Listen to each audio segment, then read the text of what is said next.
Bonsoir à tous dans ce 572e numéro de Ce soir ou jamais. Ce soir, nous ferons un spécial Ce soir ou jamais combiné avec l'after de RMC qui sera notre radio partenaire ce soir. Alors bonsoir Gilbert Bribois, vous êtes journaliste sur RMC, spécialisé dans le football. Et ce soir, c'est vous qui allez exceptionnellement nous présenter les invités. Alors ce soir, nous recevons bien sûr Grégoire Margoton qui est un grand journaliste, on vous ne présente plus puisque vous commentez les matchs de Canal+ depuis... Et bonsoir Gilbert. Bonsoir. Très heureux d'être là sur cette antenne ce soir avec vous. Et on fera aussi le point avec le célèbre et non moins contesté Thierry Ardisson. Ouais, bonsoir Gilbert, pour parler football ce soir. Est-ce que Sucé s'est trompé? Ouais, on demandera à Franck Ribéry, bien sûr. Et nous terminons le débat, bien sûr, avec Nicolas Sarkozy, le grand Nicolas Sarkozy. Bonjour, comme je l'ai dit à tous les Français, je suis un fan de football. Vous m'avez demandé de tirer un penalty, je l'ai raté. Mais je tiens à vous dire qu'en 2012, faudra pas que je rate mon penalty. Et voilà, nous concluons très très bien cette introduction. Et Frédéric Tadei, si vous avez un premier sujet à lancer, nous serons bien prêts. C'est concernant le football, c'est ça, le championnat européen ? Oui, tout à fait. Nous parlerons de l'harmonisation financière des conditions pour les clubs européens, notamment voulue par le président de l'UEFA, Michel Platini. Alors pour cela, j'accueille Emmanuel Todd, vous êtes philosophe, polytechnicien.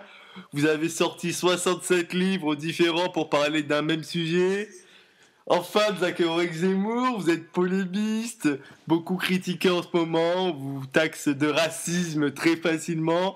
Et nous aimerions avoir votre point de vue sur le football, qui est une de vos passions avec, on le sait, l'histoire et la politique. Et nous commençons le débat, bien sûr, avec Grégoire Margoton, en vous posant la première question de ce soir. Est-ce que vous pensez qu'il y a trop d'argent dans les grands clubs et trop peu d'argent dans les clubs, je dirais, de moyen niveau, c'est-à-dire les clubs de Ligue 1, les clubs du Portugal, ou voire d'Allemagne ? Et je pense que l'argent est le nerf de la guerre de ce football aujourd'hui. Que faire sans argent ? On le voit avec Chelsea, avec Manchester, qui arrivent à bâtir des équipes monstrueuses. Alors oui, l'argent est le nerf de la guerre. Comment on fait les clubs pour avoir de l'argent ? Je pense qu'il faut des grands clubs, des joueurs qui apportent ce spectacle pour que les gens aient envie de venir voir du football. Thierry Ardisson, vous serez prêt à mettre de l'argent dans un club ? Ouais, moi je pense que la méthode, c'est la méthode Berlusconi. Ouais, tu payes une pute, et du coup il marque beaucoup de buts. Ouais. Enfin, dernier invité, Nicolas Sarkozy, est-ce que vous êtes favorable à une harmonisation financière d'un point de vue strictement théologico-juridique ? Écoutez, comme j'en ai parlé avec mon ami Michel Platini, je suis tout à fait d'accord sur cette réforme. J'en ai d'ailleurs parlé avec Eric Besson tout récemment sur cette construction des stades pour l'Euro 2016. C'est l'objectif d'avoir des grands clubs capables de s'imposer dans les compétitions européennes. Et je tiens à le dire, c'est vraiment l'objectif de la France d'un jour ramener une Ligue des Champions depuis le nouveau passage de la Ligue des Champions de la nouvelle version en 96 et l'arrêt Bosman. Frédéric Tadei, je vous laisse la parole pour interroger Eric Zemmour, surtout sur le football d'aujourd'hui. Tout à fait, Eric Zemmour. Alors, Eric Zemmour, polémiste, vous connaissez bien le football, vous qui regrettez depuis toujours cette demi-finale perdue en 82 avec l'attentat de Schumacher. Alors, tout de suite, première question, Eric Zemmour. Est-ce que, selon vous, le fait que ces joueurs aujourd'hui n'aient plus d'identité, ne se rapportent plus à leur club, nuit au football ?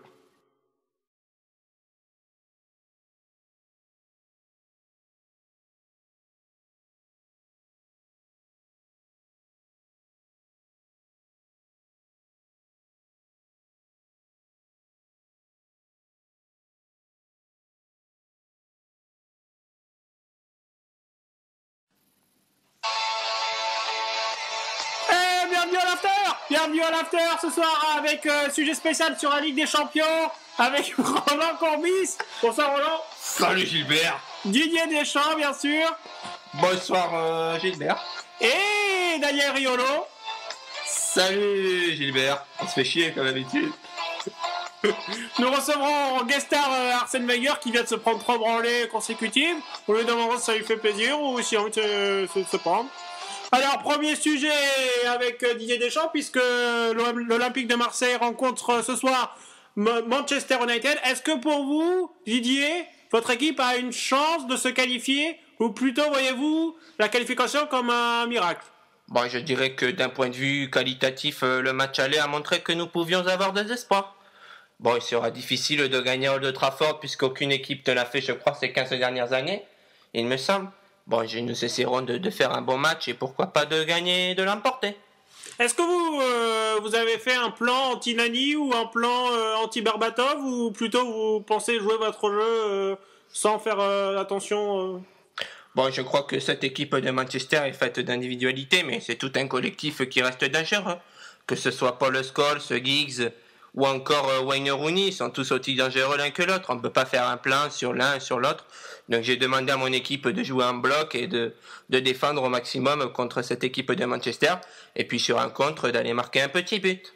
Roland Courbis, vous qui avez été entraîneur d'un grand club de Ligue 1 puisque Montpellier a rien gagné, est-ce que vous pensez que Manchester a une chance de se prendre une branlée à domicile? Je te dis que le match contre Manchester, ça va être très difficile d'aller les battre chez eux. D'autant que t'as fait un 0-0 à domicile, et c'est pas le meilleur des résultats quand tu dois aller jouer en Angleterre devant 80 000 spectateurs. Je te dis que ça va être difficile. Moi, j'ai du mal à croire à l'exploit. Et Arsène Wenger, un petit mot quand même, vous connaissez bien Alex Ferguson, même si vous chamaillez un petit peu par presse interposée, vous respectez énormément? Oui, je crois que Manchester est une très très bonne équipe. Après, je crois que... Oui, je pense que bon...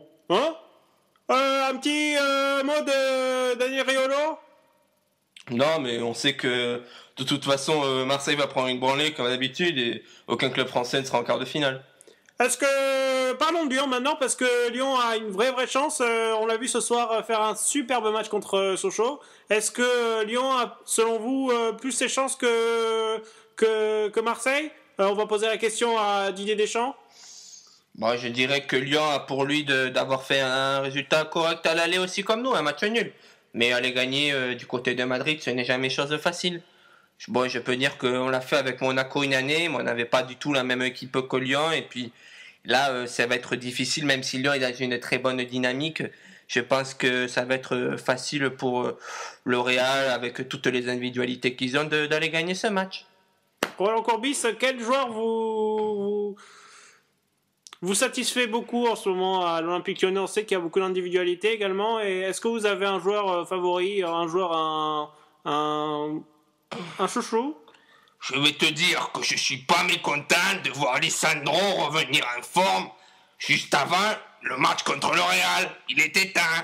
Et Daniel Riolo, vous qui aimez beaucoup l'Olympique Lyonnais, puisque vous n'aimez pas l'Olympique Lyonnais, mais on va vous demander votre avis également sur les chances de Lyon. Non, mais Lyon, comme d'habitude, on se fout de notre gueule avec Lyon. Lyon nous dit qu'ils ont fait un bon résultat à l'aller avec un partout. Et en fait, c'est un résultat de merde, donc ils savent très bien qu'ils vont prendre une branlée au match retour, mais c'est pas grave. Bon, merci à vous tous. On se retrouve demain pour parler à 6h du mat de ces résultats. Et puis voilà, bonne soirée. Salut Gilbert. Bonsoir.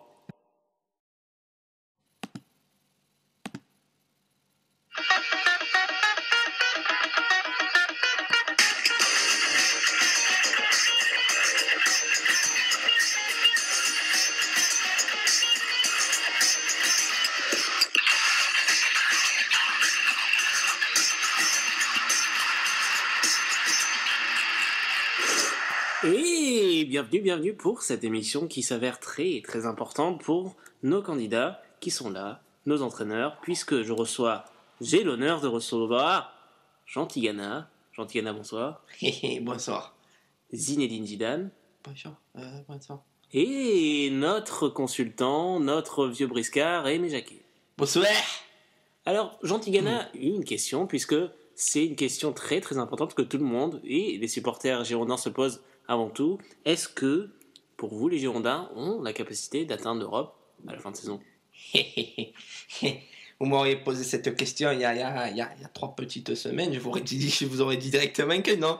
Bon là, c'est possible pourquoi pas avec les joueurs, s'ils se donnent à 5% sur les quelques matchs qui restent, je pense qu'on peut accrocher un petit quelque chose, une petite place en Europa League. Et André, on a beaucoup parlé d'André. Qu'en est-il de ce joueur? André, il est gentil, mais il est arrivé, il avait 30 kilos de trop. Et je ne peux pas l'aligner, moi, avec 30 kilos de trop, quand j'ai des garçons qui se battent pour leur place depuis le début de saison. Alors, André, je l'ai amené faire un petit tour à la réserve, il viendra jouer les 4-5 derniers matchs. Et Zinedine Zidane, vous qui avez été un grand joueur, vous avez côtoyé Ronaldo, vous avez côtoyé des Brésiliens. Est-ce que c'est difficile pour un Brésilien de s'intégrer en Europe? Et je dirais que, on a vu tout de suite que des joueurs comme Rai, Merci comme- Zinedine Zidane. Et Jacquet, un avis sur les Brésiliens? Vous avez battu 3-0 en finale. Je pense qu'aujourd'hui, on a des Brésiliens sont moins haut niveau, sur un niveau inférieur. On le ressent directement dans leur équipe nationale. Aujourd'hui, les Brésiliens, on en a, c'est un espoir, André. C'est un joueur d'avenir. Il faut peut-être lui laisser le temps d'être au top, de s'adapter. On a vu à l'époque, des joueurs comme Rai au Paris Saint-Germain. Il a mis un Rai pour s'adapter, pour marquer des buts. Et après, il les a enfilés, les buts, comme des perles. Et merci à vous pour cette intervention. Nous retrouverons ensuite Frédéric Tadei. Frédéric, bonsoir. Bonsoir Grégoire Margoton. Alors, Frédéric Tadei, quel est le sujet ce soir brûlant en football? Le sujet brûlant ce soir en football, ce sont les transferts bien sûr, avec le mercato qui commence le mois prochain. On parle beaucoup de l'arrivée de Nicolas Douchez au Paris Saint-Germain, de David Ospina. Alors nous parlerons de tout ça avec des économistes qui nous diront l'importance des transferts, notamment dans les revenus des agents. Nous en parlerons aussi avec d'autres interlocuteurs tels que des philosophes pour qui la marchandisation des hommes n'est pas une bonne chose. Et enfin, nous en parlerons bien sûr avec notre invité spécial Emmanuel Todd, philosophe, qui a écrit un livre dernièrement, son 78e, sur le football, l'économie, l'argent et la marchandisation. Ce sera tout de suite dans Ce soir ou jamais, si vous nous suivez sur France 3. Merci à tous et on se retrouve demain à la même heure.